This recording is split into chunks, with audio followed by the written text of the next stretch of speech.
Thank you. Thank you.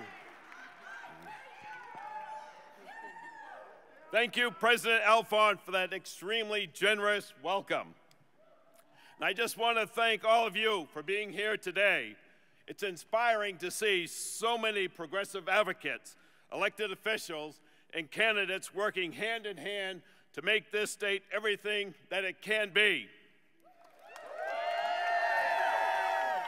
As a matter of fact, I gotta have a picture of this. Hold on.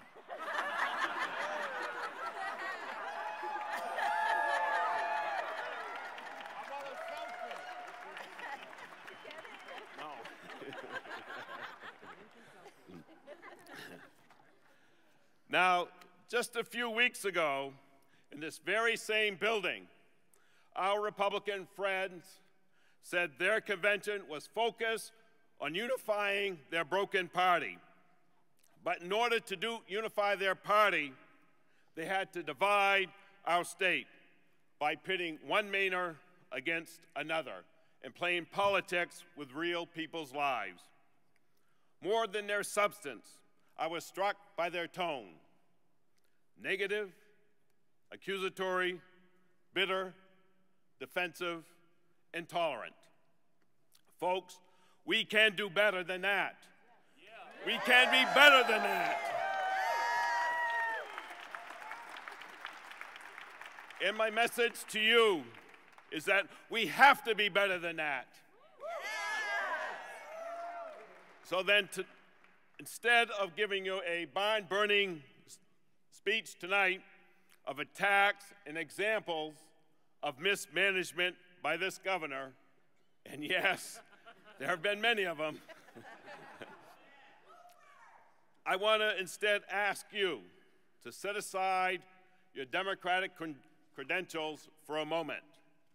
I want to speak to you as Mainers, united in our optimism for our state's potential and committed to our state's future. These are very serious times for Maine. Our resolve is being tested, our values challenged, our very identity as a state hangs in the balance. Governor LePage, in the example he has set, is changing what it means to be from Maine. This goes way beyond partisan politics. It's about who we are and what we want our state to be. The Maine that I know, our Maine, is a place of community where neighbors know each other and look out for one another. Our Maine is a place where we value tolerance and we listen and respect everyone's opinion, even if we disagree with their opinion. Our Maine is a place where Democrats, Republicans, and independents pride themselves on their ability to come together to find solutions for our greatest challenges. The Maine that I know, our Maine, is a safe and healthy place to live and raise a family. Our Maine is a place where people want to be and where there is opportunity for all. It's a place full of rugged, hard-working, industrious people. But our Maine isn't the Maine that Governor LePage sees. And it's my goal is to unite the state of Maine and take our Maine back.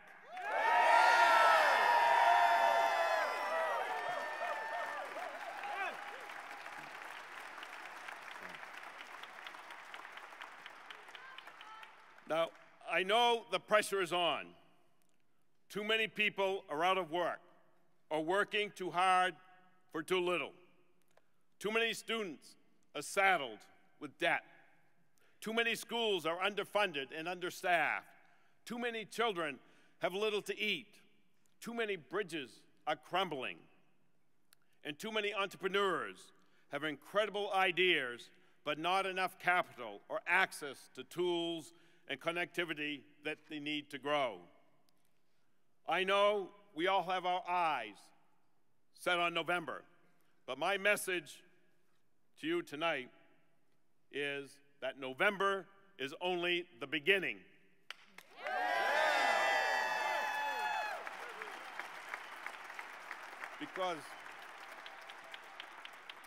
Because just winning this election alone won't solve all of our problems. Winning doesn't matter if it isn't a catalyst for real change. And meaningful, positive change is the only thing that will move this state forward. We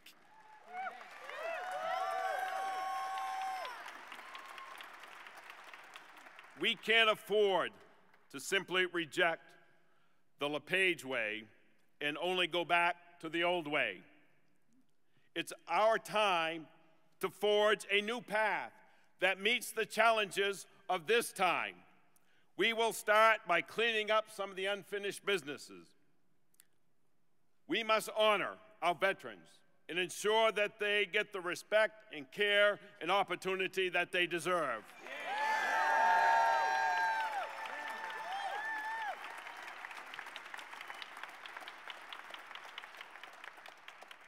Our men and women in uniform continue to put their lives on the line every day, fighting for our freedoms. They have had our back for a number of years, and I'll have their back as well as governor.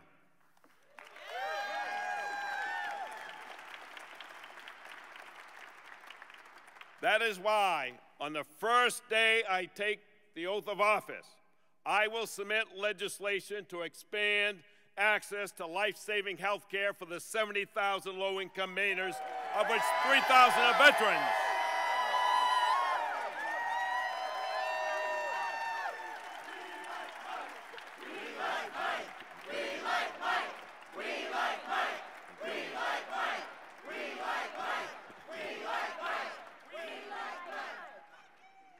Not only is it the morally right thing to do, but it also will save our taxpayers millions of dollars, hold down health care costs, and create jobs all at the same time.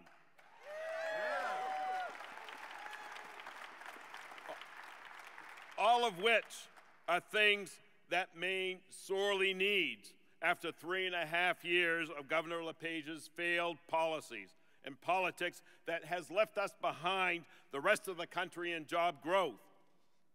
I will work with Republicans and Democrats to raise the minimum wage just as I did when I was president of the Maine Senate.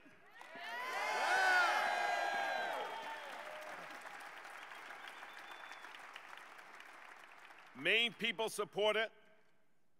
Legislators in both parties support it. And just recently, listen carefully now, even Mitt Romney supports it.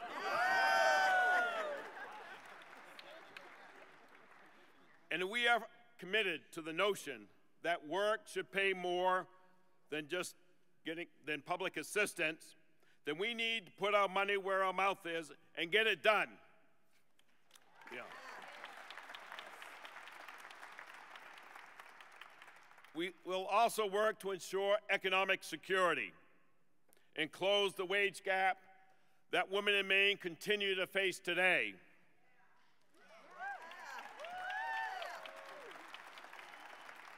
And regardless of what my opponents tell you, we will unequivocally support and protect the woman's right to choose.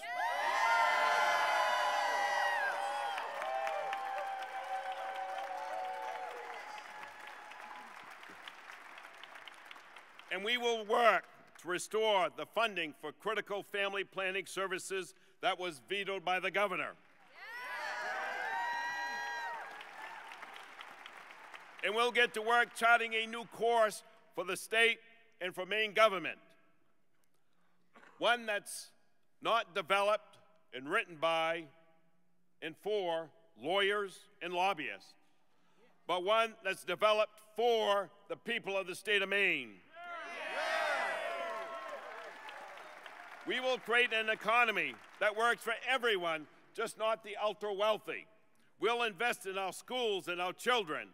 We'll stop with all the testing and instead let teachers do what they do best and teach.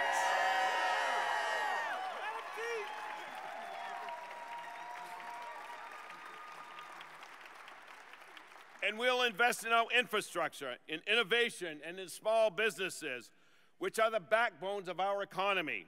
We'll make Maine a national leader in renewable energy, protecting our environment for future generations while creating jobs here in the state of Maine.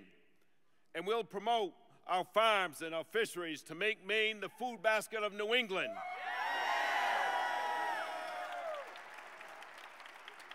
And we'll seek out the best and the brightest to bring into a new administration, people with big ideas and even bigger drive to see their government work.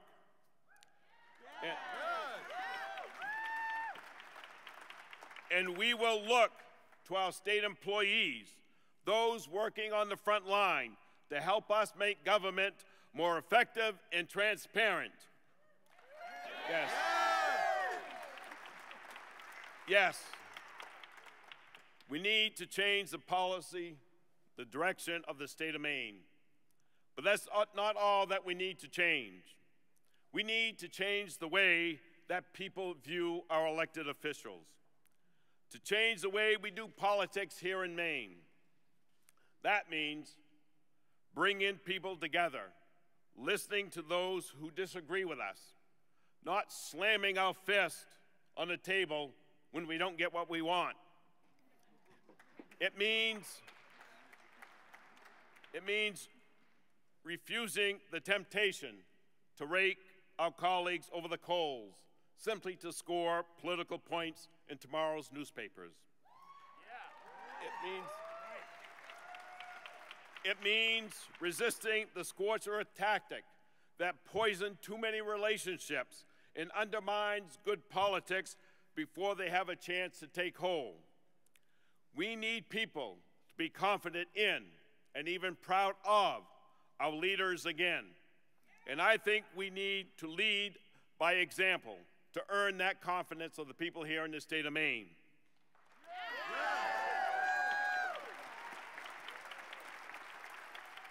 If elected governor, I will ask both parties and the people of Maine to take a much-needed break from the politics we've seen over the last few years and instead work together, not on winning the next election, but on winning the future for Maine.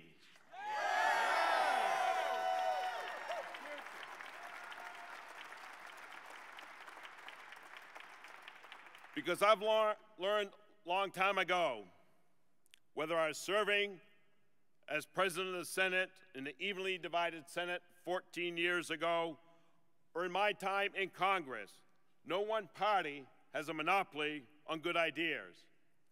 But to meet this worthy goal, we need to first build trust, but most of all, be willing to take the risk of trying new ideas. Take risk was what I did when I first got involved in politics a number of years ago. I first ran for office when I was just 24 years old. Back then, I never imagined that one day I would be a congressman or a candidate for the governor of the state of Maine. After all, I grew up in a small Maine rural town. I was one of 6 kids in a large working-class family. We weren't lawyers. We were all mill workers. We didn't live in a population center, as most governors have. We lived in Medway, a very rural community. We worked hard for what we had and lived modestly. Like my father before me, my grandfather before him, after high school I went to work at Great Northern Paper Company. Maybe it was punching a time clock for so many years. Or maybe it was the solidarity that you build working side by side with people who lived through pink slips, who lived through layoffs, who lived through picket lines.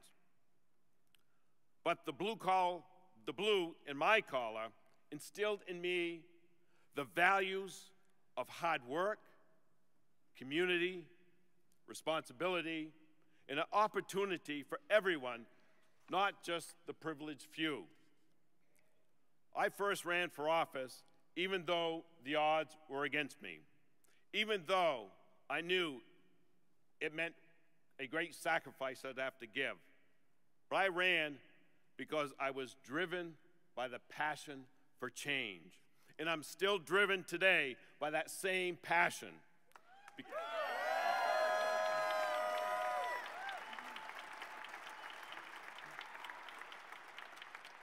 Because we can't let the past dictate our future. We can't let the old battles, the old viewpoints, and the past hardships stand in the way of progressive and opportunities for people here in the state of Maine. The world is constantly changing, and we must be ready to adapt to that change. We must be looking forward, looking for the challenges and try how to fix it. We can no longer stand the status quo. And if you elect me governor, we will make that change. Yeah!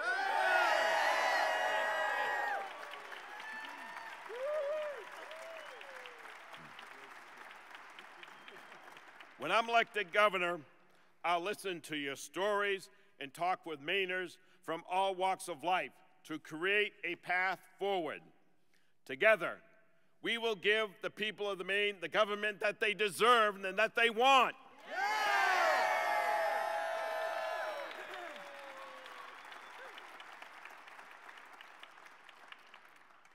Now, don't get me wrong, we're not going to stop disagreeing.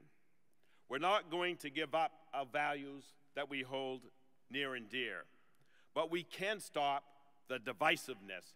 We can stop the inflammatory rhetoric.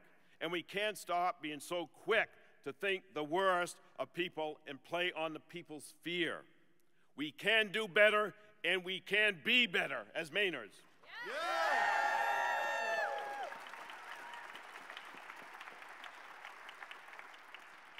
This election isn't about Democrats or Republicans.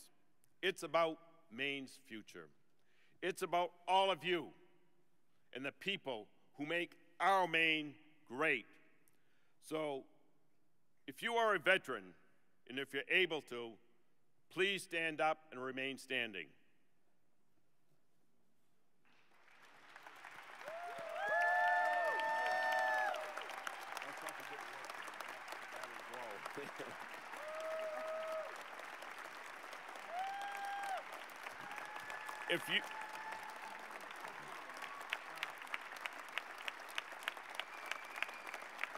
Thank you.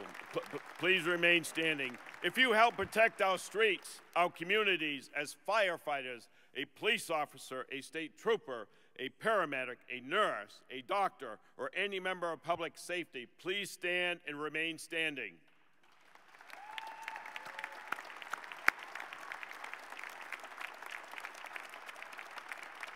If you're a small business owner, please stand up.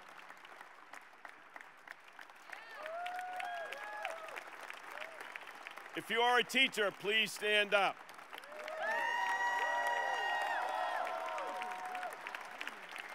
If you're a union member, please stand up. If you're a person of color, an LGBT Mainer, or a student, please stand up. If you're a senior, a single mom, or an environmentalist, please stand up. And if you're a Mainer who loves this state but is fed up with the direction that is being taken, please stand up.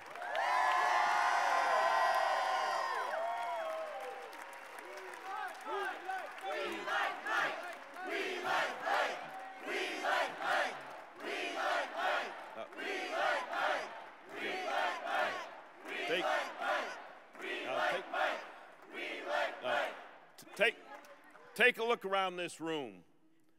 You are what this election is about.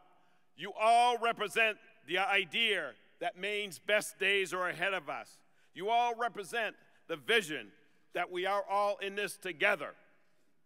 And now, over the next 6 months, in the 4 years that follow, our resolve will be tested, and our values will be challenged.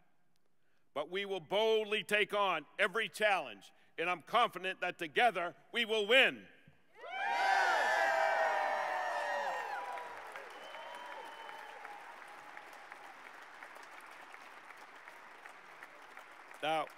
Now, before I close tonight, I want to show you all something. Some of you may have remembered this.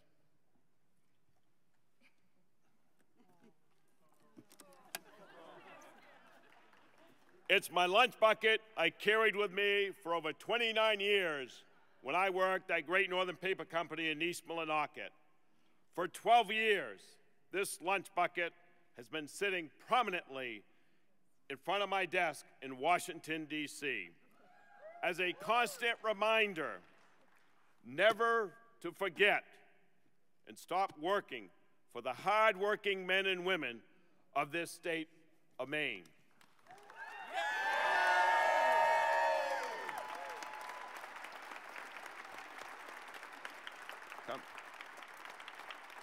Come next January, this lunch bucket will have a new home in Augusta. Because I'm ready to go to work. I'm ready to make Maine a better state. I'm ready for a better future here in the state of Maine. And I'm ready. I need you. I want your help. So let's get to work. So God bless each and every one of you. And may God bless the state of Maine. Thank you very much. Thank you.